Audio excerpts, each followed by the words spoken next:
Theresa May's been out defending her Chequers deal. Are you confident that she's going to be able to unite the Conservative Party behind that plan? Look, the only thing to do is to back the Prime Minister and give her the maximum latitude and support. You know, we're into the art of the possible here. A deal is not about one we think on the back of a piece of paper is the best theoretical one we want. The deal is the one we can get. And the Prime Minister is being steadfast and practical in delivering the result of the referendum, but having to wrestle with a small or almost non-existent parliamentary majority, people who keep on telling her what to do, while the main focus has to be all of us in a united way, backing her to try and get a deal with the EU, which is in the interest of the UK. So what would you say then to those people in the Conservative Party who are not backing her, as you would say it? David Davis, for example, writing in the FT, saying that under this plan, the UK wouldn't be running its own economy, that if we can't determine our own laws, it wouldn't be a functioning democracy. I mean, that is some pretty scathing words there from the man who was supposed to be in charge of Brexit.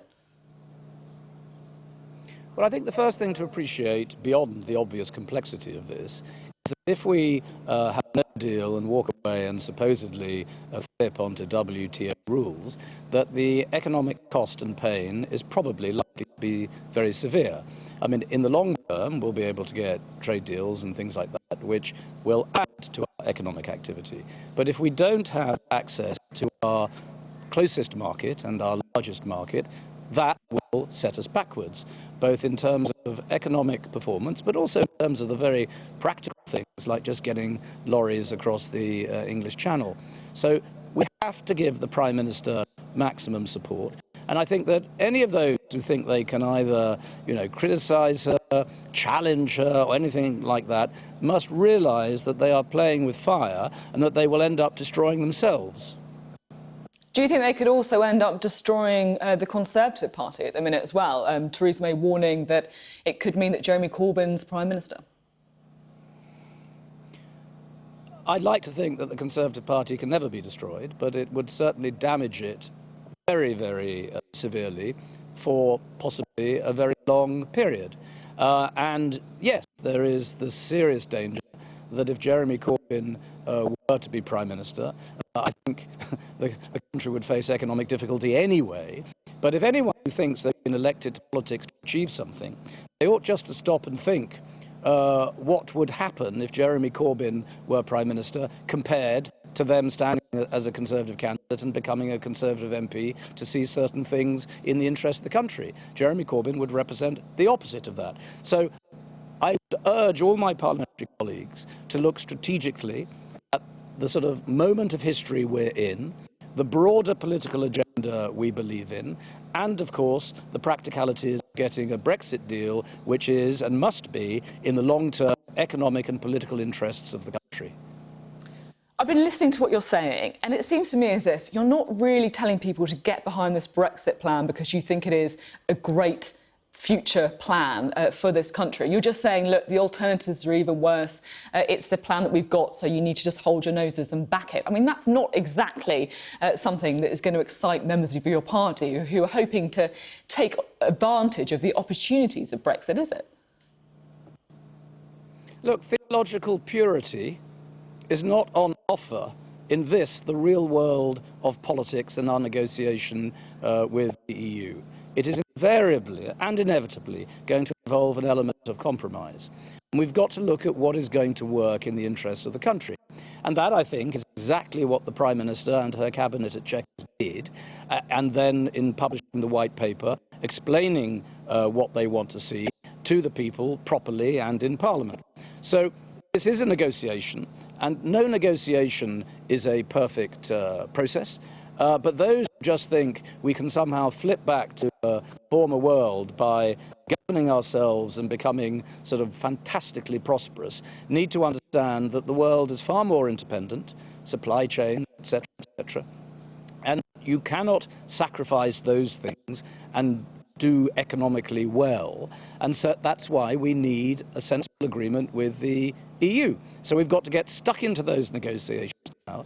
And the best interests of the country are served by getting the agenda the Prime Minister has published, get traction and grip in our negotiations with the EU so that we can deliver a workable process of departure, but retaining a process where we can benefit economically. Now, before you go, I want to talk to you about Donald Trump, because earlier this week, on Friday, you said that his visit was so far a success. Do you still think that? Yes, exactly what I said, and I was absolutely right. It was in terms of the organisation and everything, and although there was the Sun interview, by the time he gave the press conference in Chequers with the Prime Minister, he'd obviously amended the emphasis of some of what he was saying. So, yeah, I was absolutely right, and I'm glad that we held it together in a calm way and showed proper hospitality to the President of the United States, and I think that he enjoyed his visit, and I think there have been some good political benefits. You know, it was preceded by him going to NATO, and now we hear that the French will spend 2% on their defence, like us. So, you know, behind the scenes and all the press comment and the drama and the did he say this and did he say that, have been some very important items on the agenda, which in turn will now lead into his meeting with President Putin in Helsinki tomorrow, on which I hope that the discussions here in the UK will have had a measure of scene-setting influence. There will be people listening to you who think that we shouldn't offer proper hospitality, as you put it, to the US president. I mean, this is a man who has talked about sexually assaulting women, who has locked children in cages, who has talked about immigrants infesting the US. I mean, did the Prime Minister raise any of that with him?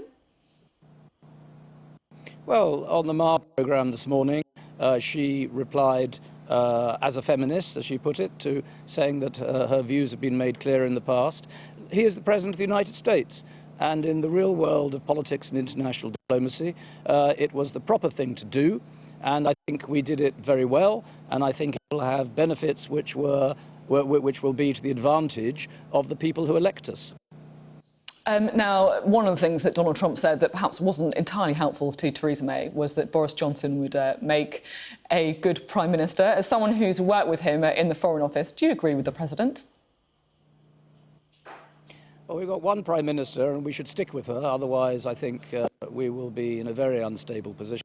I spent 2 years working with Boris. I thoroughly enjoyed it. We had a very good working relationship. I realised quite early on there was only room for one showman in the Foreign Office, and it was clearly not going to be me.